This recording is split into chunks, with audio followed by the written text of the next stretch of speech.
Next coming GHMC elections గురించే మాట్లాడదాం. In case దాంట్లో లాస్ట్ టైం చూపించిన దానికన్నా డబుల్ ఇంపాక్ట్ మీరు చూపించగలిగితే స్కోప్ అనేది అయితే ఉంటుంది.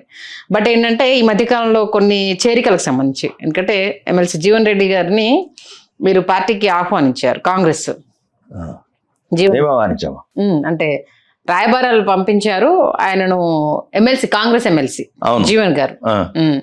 ఆయన మీ వైపు రాకుండా బీఆర్ఎస్ వైపు వెళ్ళి పార్టీ కండువా కప్పుకున్నారు. రాయబారాలు అయితే నడిచాయి, జీవన్ రెడ్డి గారిని ఇటు రమ్మని ఆహ్వానించడం జరిగింది అనేది. బట్ ఆయన బీఆర్ఎస్ వైపు మొగ్గు చూపారు.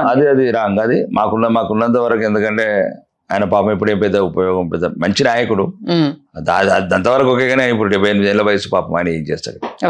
రెండో అక్కడ కొద్దిగా మాకు జగిత్యాల సైడ్ కూడా కొద్దిగా వ్యతిరేకత ఉన్నది. అంటే మాకు ఎందుకంటే అప్పుడు మా ఏబీపీ బీజేపీ కార్యకర్తల మీద కొద్దిగా అక్రమ కేసులు అట్లాంటి కొన్ని, ఆయన మీద వ్యతిరేకత, ఆయన మీద అక్కడ లోకల్ కొన్ని ఇష్యూస్ ఉన్నాయి మా పార్టీకి, అతనికి. అంటే లోకల్ అక్కడ యువత కొన్ని ఇబ్బందులు అనేవి అప్పుడు. అంటే ఆయన మంత్రిగా ఉన్నప్పుడు కావచ్చు, ఇంకేదైనా కావచ్చు, అక్కడ స్థానికంగా అప్పుడప్పుడు ఎదుగుతున్న బీజేపీ కొన్ని ఇబ్బందులు ఎదురైనాయి ఆయన వల్ల అక్కడ ఒక అభిప్రాయం ఉంది.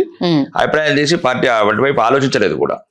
రెండోది ఆయన చెడ్డవాడని మనగా మంచి నాయకుడు. ఓకే, 78 ఏళ్ల వయసులో కూడా తను పెద్ద, నా వ్యక్తిగత అభిప్రాయం అంటే కొద్దిగా అంత పెద్ద ఎఫెక్ట్ చూపించలేడేమో రాజకీయాల్లో. ఇప్పటికైనా 6 సార్లు ఓటమి పొందిండు.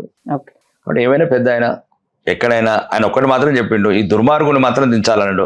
ఆ పనికి ఒప్పుకుండు. అదొక మాట మాత్రం నాకు అర్థమైంది. ఎందుకంటే రేవంత్ రెడ్డి రోజు తెలంగాణకు భ్రష్టు పట్టిస్తున్నాడు, తెలంగాణని చెరబట్టిండు రేవంత్ రెడ్డి. కాబట్టి ఈ దుర్మార్గుని నేను పదవిలోకి వెళ్ళి దించుతందుకు ఎవరితోనైనా కలుస్తా, ఎక్కడికైనా పోతా, నా పానం చివరి శ్వాస వరకు రాజకీయం చేస్తాడు. అంటే అంత పెద్ద ఆయన, ఆ వయసు ఆయన, అంత రాజకీయ అనుభవము, క్లీన్ క్యారెక్టర్ ఉన్నాయన పదం మాట్లాడిందంటే ఇంకా మా బీజేపీ వాళ్ళు ఇంకా 1000 రెట్లు అగ్రెసివ్గా పోరాటం చేయాలి రేవంత్ రెడ్డి మీద. ఓకే, అలాగే ఆర్మూరు మాజీ బీఆర్ఎస్ ఎమ్మెల్యే జీవన్ రెడ్డి గారు ఇటువైపు రాబోతున్నారు, చూస్తున్నారు, అడుగులు పడ్డాయంటూ ఈ మధ్యలో న్యూస్ హల్చల్ చేసింది. వాస్తవం అది? దాని గురించి నేను పెద్ద పట్టించుకోలేదు. ఏదో మీడియాలో విన్నారా? ఆ మీడియాలో చూశాను నేను ఏదో ఢిల్లీలో ఉన్నప్పుడు వచ్చింది ఆ కామెంట్స్. అతను కూడా విలేకరు కూడా కలిసాడు, ఎవరు శివ అని ఉంటాడు, రెడ్ టీవీ ఏదో ఒక టీవీ ఉంది, అది బిగ్ టీవీ. సార్ ఇట్లా దీని ఏమైనా కామెంట్ చేస్తారన్నాడు. నేను నాకేమి పెద్ద పెద్ద సంబంధం లేని ఇష్యూస్ అవన్నీ అని చెప్పాను. పార్టీలోకి ఎవరు వస్తారో ఎవరు పోతారో పెద్ద పట్టించుకోండి. నేను ఆయన ఓడించారు కాబట్టి మీకే కదా సంబంధం ఉండాల్సింది. అంటే అటువైపు ఏమైనా అడుగులు పడ్డాయా, వచ్చే అవకాశం ఉందా, వస్తే కనుక ఏంటి పరిస్థితి? ఇన్ కేస్ ఇక్కడ రాజకీయాల్లో శాశ్వత మిత్రులు శాశ్వత శత్రువులు అయితే ఉండరు అంటే నవ్వుకు అర్థం ఏంటి? ఏమి వెతుక్కోమంటారు? ఏమంటానంటే రాజకీయాలకు విలువలు ఉండాలా, విలువలు ఉంచుకోవాలి. అవి రాజకీయ పార్టీలు తీసుకునే నిర్ణయాలు. నేను కొత్త శాసనసభ్యుడిని, పార్టీ ఏమో ఒక 50 సంవత్సరాల క్రితం పెట్టిన పార్టీ, ఆ నాయకత్వం నిర్ణయించుకుంటుంది. ఒకవేళ నేనంటే పడని వాళ్ళు ప్రోత్సహిస్తారు. ఏదైనా రాజకీయాలలో వ్యక్తిగత శత్రుత్వం అయితే లేదు, కాలం నిర్ణయిస్తుంది. ఒకవేళ అట్లాంటి ఏమైనా సంఘటనలు జరిగినప్పుడు కాలం నిర్ణయిస్తుంది. మీరు కలుపుకొని పోతారా, లేకపోతే పార్టీ ఆదేశిస్తే లేదు అట్లా ఎట్లా కుదురుతుంది? మన మీద అవాక్కులు చవాకులు, మీ మీద చాలా కామెంట్స్ కూడా చేశారు. ఆయన ఎర్రగంధం ఏంటిదేదో లైసెన్స్ పెట్టుకొని బిజినెస్ చేశారు. మరి అలాంటి టైంలో ఇద్దరు ఒక తాటిపైకి వచ్చి ఆర్మూర్ ప్రజల కోసం కలిసి పనిచేసే అవకాశం ఉంటుందా? నేను ఒకటే చెప్తున్నానండి, అందరిలాగా దాట వేసే ఆన్సర్ ఉండదు, స్ట్రైట్ ఆన్సర్ ఉండాలి. కాలం మాత్రం సమాధానం చెప్తుంది అంటున్నాను. ఇప్పుడు అది ఒక పార్టీ నాయకత్వం ఖండించింది, అట్లాంటిది ఏం లేదు అని అన్నది. అన్న తర్వాత దాని గురించి నేను ఆలోచించడం మానేశాను. పార్టీ నాయకత్వాన్ని నేను గౌరవించాలా, పార్టీ నాయకత్వం చెప్పింది అట్లాంటిది ఏం లేదు అని చెప్పింది. కాబట్టి దాని ఆ వైపున దిశను కూడా ఆలోచించట్లేదు నేను. అది జరుగుతుందని అనుకోవట్లేదు, జరిగినప్పటికీ కాలం నిర్ణయిస్తుందని నేను అనుకుంటున్నాను. ఎందుకంటే ఇప్పుడు ఫామ్ హౌస్ కేసుకు సంబంధించి మాజీ ఎమ్మెల్యే గువ్వల బాలరాజు కావచ్చు, పైలట్ రోహిత్ రెడ్డి కావచ్చు, వీళ్ళు ఎన్నుకొని నడిపించిన విషయం తెలిసిందే. ఈ నేపథ్యంలో గువ్వల బాలరాజు జెండా కప్పుకున్నాడు కాబట్టి ఆ ఫామ్ హౌస్ కేసు సంబంధించి అక్కడ ఇరక్కుండా ఉన్నాడు. పైలట్ రోహిత్ రెడ్డి కొంచెం నిరాకరించాడు కాబట్టి చాలా పగడ్బందీగా స్కెచ్ చేసి ఆ కేసులో ఇరికించేందుకు కాస్త వెనుకుండి బీజేపీ నడిపించింది అన్నది ఒక వాదన. మీ దాకా వచ్చిందా? ఇది విన్నారా? స్ట్రైట్ ఆన్సర్ క్వశ్చన్, విన్నారా లేదా? చాలా డ్యామేజ్ అయింది farm house. Farm house damage కాదు, ఒకటి సంధ్య, రాజకీయాలలో ఏది డ్యామేజ్, ప్రతి ఒక్కడు రాజకీయ అధికారులు రావాలనుకుంటాడు. కొన్ని సంఘటనలు జరుగుతాయి, అవి మన ఎక్కడనో, ఇది సముద్రం, ఇది ఒక ప్రాంతీయ పార్టీ కాదండి. మీరు గమనించాల్సింది అంటే ఇప్పుడు అది కూడా అది ఫ్యామిలీ పార్టీ ఉండేది 2 రాష్ట్రాలు. కాంగ్రెస్ కూడా అయిపోయింది. అసలు బెంగాల్ అయితే మాట్లాడేటోడు కూడా లేడు. 19 రాష్ట్రాల కనుమరుగైన పార్టీ ఏదో ఈ తెలంగాణ ప్రజల కర్మ కాబట్టి ఇది తెలంగాణలో ఉంది. కానీ నేను చెప్తున్నాను కదా, చెప్పండి మీరు నిజంగా కాంగ్రెస్ ఉండే పార్టీనే దేశంలో. కాబట్టి చిన్న చిన్న సంఘటనలకు బీజేపీకి అంత ప్రభావితం కాదు, పెద్ద పట్టించుకోదు. ఇది ఒక నేషనల్ పార్టీ. 19 రాష్ట్రాలలో చేస్తాం. 3వసారి భారతదేశాన్ని వెళ్తున్నాం. ప్రపంచంలో ఒక బలమైన కార్యకర్తల వ్యవస్థ ఉన్న పార్టీ ఇది. కాబట్టి చిన్న చిన్న రోహిత్ రెడ్డిలు, గూవల బాలరాజులు అవి నిరంతరం చిన్న చిన్న పాలిటిక్స్లో జరిగే వ్యవస్థ. పెద్ద బీజేపీ పెద్ద దీంట్లో ఇన్వాల్వ్ కాదండి. మల్లారెడ్డి బీజేపీలోకి రాబోతున్నారంట. ప్రధాని మోదీతో డైరెక్ట్ గా మంతనాలు, దానికి సంబంధించి మార్గం క్లియర్ చేసుకునేందుకు కోడలికి ఆయనకి సీట్లు అనేసి రకరకాలుగా వింటున్నాము. ఏంటి అసలు? రెండోది, అన్నిటికన్నా ముందు భారతీయ జనతా పార్టీలో కొద్దిగా వారసత్వ టికెట్ తక్కువనే ఉంటుంది. 0.1% ఉంటుంది. 0.1%. ఇదొకటి. అంటే మీరు ఎవరెవరు అంటున్నారు, కొడుకు అల్లుడికి బిడ్డకు వాళ్ళందరికంటే ఇది అంత వీలయ్యే పార్టీ కాదు. ఇంకా మల్లారెడ్డి అనేది పార్టీలు మారడం కొత్త ఏం కాదు. ఇంతకుముందు తెలుగుదేశంలో ఉన్నట్టున్నాడు, తర్వాత ఏదో బీఆర్ఎస్ అయ్యాడు, తర్వాత ఏదో ఒక పార్టీ పోతాడు, కాంగ్రెస్లో పోతాడు, దాంట్లో పోతాడు. అయితే మేము అనుకునేది ఏంటంటే మల్లారెడ్డి గారు ఏదో కాలేజీ విషయంలో మరి ఏదో మీడియాలో చూడటం, అది నేను ఇంతవరకు మళ్ళీ నేను మాట్లాడలే. కానీ రాజకీయాలలో కొన్నిసారి మనం అనుకోని జరుగుతాయి. కానీ ఇప్పుడు అంతా వాతావరణం ఎలక్షన్స్ ఏం కాలే కదా. కానీ రాజకీయ నాయకులు ఎప్పుడే కానీ దేశముదురులు ఎవడైనా అసలు ఇప్పుడున్న 90% రాజకీయ నాయకులు అయితే ఇలా ఉంచొద్దు.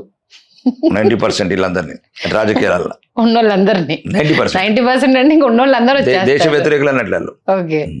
అంటే అభివృద్ధి నిరోధకులు, కులాల మధ్యన కుంపట్లు పెట్టి, మతాల మధ్యన మంటలు పెట్టి. మరి మీ బీజేపీకి కూడా ఆపాదించాల్సి వస్తుంది. మొన్నటి వరకు ఆమ్ ఆద్మీ పార్టీకి సంబంధించిన రాఘవ్ చెద్దా అసలు అసెంబ్లీ పార్లమెంట్ లో పారేసిన విధానం కావచ్చు, సీన్ కట్ చేస్తే ఇప్పుడు ప్రధాని మోదీ సమక్షంలో ఆమ్ ఆద్మీ పార్టీని మొత్తం విలీనం చేసే వరకు వచ్చేసారు. మరి మీరు ఎక్కడ మళ్ళీ నీకు అదే చెప్తున్నా, ప్రజాస్వామ్యయుతంగా చెప్తున్నాను నేను. పార్టీ మళ్ళీ మీకు చెప్పదలుచుకున్నది నేను ఏమంటున్నా అంటే, ప్రజాస్వామ్యం ఏదైనా సరే అసలు ఫస్ట్ ఈ నాయకులు 90% ఉండొద్దు రాజకీయాలు అంటున్నా.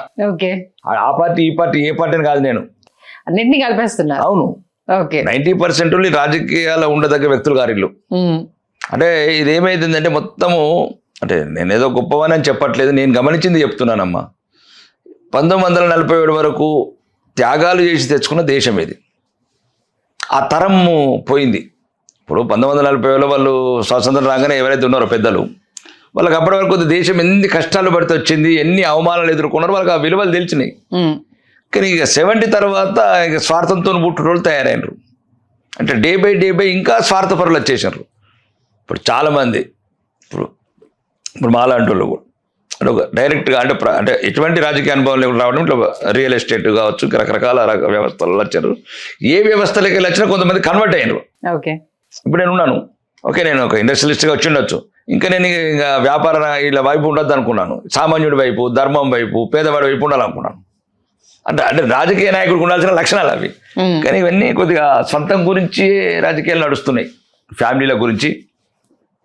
ఆ డబ్బులు how to protect there properties, వాళ్ళ వ్యాపారాలు ఎట్లా నడవాలి, వాడు కాకపోతే వాడు కొడుకు, వాడు కాకపోతే వాడు అల్లుడు, ఇట్లా ఒక రకంగా భ్రష్టు పట్టింది. కానీ ఏదైనా సరే దేవుడు మంచి రోజులు రావాలని కోరుకుంటున్నా. ఇట్లాంటి రాజకీయ నాయకుల నుంచి ఈ దేశానికి విముక్తి కావాలని కోరుకుంటున్నాను. ప్రక్షాళన కావాలి అన్నప్పుడు ప్రధాని మోదీ గారు ఉన్నప్పుడే కదా ఇవన్నీ జరగాల్సింది. రాజకీయాలు ఎందుకంటే కుటుంబ పార్టీ, ఆయనకు సంబంధించి రాజకీయ వారసులు లేరు. సీరియస్లీ ఆయన ఎదిగిన తీరు ఎవరైనా అడ్మైర్ చేయాల్సిందే, హ్యాట్స్ ఆఫ్ అనాల్సిందే. కానీ 3 ఏళ్లుగా అంటే 3 దఫాలు ఆయన ప్రధానమంత్రిగా ఉన్నప్పుడు ఆయన కూడా ఇలాంటి రాజకీయాలను ప్రోత్సహించారు తప్పితే ప్రక్షాళన దిశగా ఆయన కూడా వెళ్ళింది లేదు కదా. మీరన్న పాయింట్ని మీ బీజేపీ తరఫు నుంచే నేను అడుగుతున్నాను. నేను మాట్లాడేది పార్టీలకు అతీతంగా మాట్లాడానండి, నేను వ్యక్తిగతంగా మాట్లాడాను. నాకున్న అభిప్రాయం చెప్పాను, నేను చూస్తున్న రాజకీయ వ్యవస్థను చెప్పాను తప్ప వ్యక్తుల గురించి, అంత పెద్ద స్థాయి వ్యక్తి గురించి మాట్లాడేంత అర్హత లేదు నాకు. అంటే మార్పు అన్నప్పుడు అలాంటి వ్యక్తుల నుంచే సాధ్యమయ్యేది కదా. అంటే నరేంద్ర మోడీ గారు చాలా ప్రయత్నాలు చేశాడు. అంటే చివరికి నరేంద్ర మోడీ ప్రయత్నాలు మహిళా బిల్లును కూడా అడ్డుకున్నారంటే అర్థం చేసుకోండి. అంటే మహిళా బిల్లు కేవలం మీ స్వార్థం, అది ఎప్పుడో ఇంప్లిమెంట్ అయ్యేదాన్ని డీలిమిటేషన్ కి దీనికి కావాలని ఓట్లలో అంటే ఎలక్షన్ కి సానుభూతి పరంగా బీజేపీ వాడుకునే ప్రయత్నం చేయడం వల్లే, అంటే మీకు బలం ఎక్కువ ఉంది అని ఓవర్ కాన్ఫిడెన్స్ లో దానికి సంబంధించి పెట్టి చుక్కెదురయ్యింది. దాన్ని అంటే గెలిస్తే ఒక రకంగా, ఓడిపోతే ఒక రకంగా రాజకీయంగా వాడుకోవడానికి బీజేపీ పక్కగా ప్లాన్ చేసింది అనేది. గెలిపోవటం పక్కన పెట్టండి, ఇప్పుడు ఆకాశంలో సగము అవాసంలో సగం అన్నప్పుడు ఒక మహిళలు 65 ఏళ్ళు అట్లా నిర్లక్ష్యం చేశారు. 2023లోనే కదా అది ఆమోదం పొందింది. అంబేద్కర్ గారు ఎప్పటి నుంచో చెప్పారు అది, ఎప్పుడు మహిళలకు అంటే వాళ్ళకి ఏంటంటే ఇందిరాగాంధీ ఉంటే చాలు దేశంలో మహిళలందరికీ వచ్చినట్లే, సోనియా గాంధీ గారు ఉంటే చాలు దేశంలో మహిళలందరికీ వచ్చినట్లే, ప్రియాంక గాంధీ గారు ఉంటే దేశంలో మహిళలందరికీ వచ్చినట్లే. ఆ కుటుంబం ఆలోచన విధానం. అఖిలేష్ యాదవ్ వారి భార్యను వెనుక కూర్చోబెట్టుకుంటారు టెంపుల్ గారిని, అంటే వాళ్ళ కుటుంబంలో పదవులు వస్తే చాలు వాళ్ళకు. ఇప్పుడు ఆ పెద్ద అడ్డుకున్నారు ఎవరెవరు చూస్తే ఈ కుటుంబ పార్టీలు, స్టాలిన్ అలా నాన్న ముఖ్యమంత్రి, అయినా ముఖ్యమంత్రి, చెల్లె ఎంపీ, అంటే ఆ కన్నిమొళి గారు మాట్లాడతారు. అంటే వీళ్ళ శరద్ పవార్, సుప్రియ పవార్ గారు, వీళ్ళ కుటుంబాల రాజకీయ వారసత్వాలతో వచ్చే మహిళా మనులకు సీట్లు వస్తే చాలు, ఇక దేశంలో ఉన్న సామాన్య మహిళలకు రావద్దు. వీళ్ళ ఉద్దేశం అది. మీరు చూడండి, అఖిలేష్ యాదవ్ కావచ్చు, అక్కడ అడ్డుకున్న వాళ్ళందరూ వాళ్ళే. రాహుల్ గాంధీ వాళ్ళ చెల్లెకత్త చాలు, వీళ్ళు కూర్చున్నది కదా పక్కనే, ఇంకా అయిపోయింది. వాళ్ళ కుటుంబంలో ఉన్న మహిళలకు వచ్చేసింది, ఇంకా దేశంలో ఉన్న మహిళతో నాలుగు సంబంధం. పాయింట్ 1. Point 2, delimitation. అవును, డీలిమిటేషన్ ఎప్పుడో ఒకసారి చేయాలి. ఇప్పుడు ఉదాహరణకు మహిళలకు సీట్లు పెంచాలంటే ఒక 272 సీట్లు వస్తాయి. ఈ రకంగా పెంచి అడ్జస్ట్ చేస్తే ఒకసారి రాజకీయ వ్యవస్థ బ్యాలెన్స్ తప్పదు. ఒకటేసారి మార్పులు ఒకటేసారి చేస్తే ఇప్పుడు ఉదాహరణకు 272 సీట్లు పెరుగుతాయి 50% కాడికి. ఏదైతే మహిళలకు 33% రిజర్వేషన్తో 270 పెరుగుతాయి. పెంచి ఈ రకంగా అడ్జస్ట్ చేస్తే ఒకటేసారి రాజకీయ వ్యవస్థ ఇట్లా మన ఏమంటారు కుదుపులకు లోను కాదు అనేది భారతీయ జనతా పార్టీ అండ్ ఉద్దేశం. ఇంకా డీలిమిటేషన్ కూడా ఒక రకంగా అది దక్షిణ భారతదేశానికి వరం. ఒకటి ఏంటంటే రాహుల్ గాంధీ చేతిలో పావైన రేవంత్ రెడ్డి ఆడిన నాటకం ఇది. దాంట్లో ఒక స్టాలిన్ ఒక పాత్రధారి, వీళ్ళందరూ దక్షిణ భారతదేశానికి ద్రోవులు. మీరు చరిత్రలు రాసి పెట్టుకోండి, రేవంత్ రెడ్డి, స్టాలిన్ వీళ్ళందరూ చరిత్రలో ద్రోవులుగా మిగిలిపోతారు. ఎందుకంటే నీకు ఎప్పటికైనా సరే ఉత్తరాది జనాభా ఎక్కువ ఉంటుంది. 25 రాష్ట్రాలు వాళ్ళే ఉన్నాయి, 45 రాష్ట్రాలు మనవి ఉన్నాయి. ఇప్పుడు నీకు ఎంత భూభాగం ఉన్నది అంతవరకు వేస్తారు.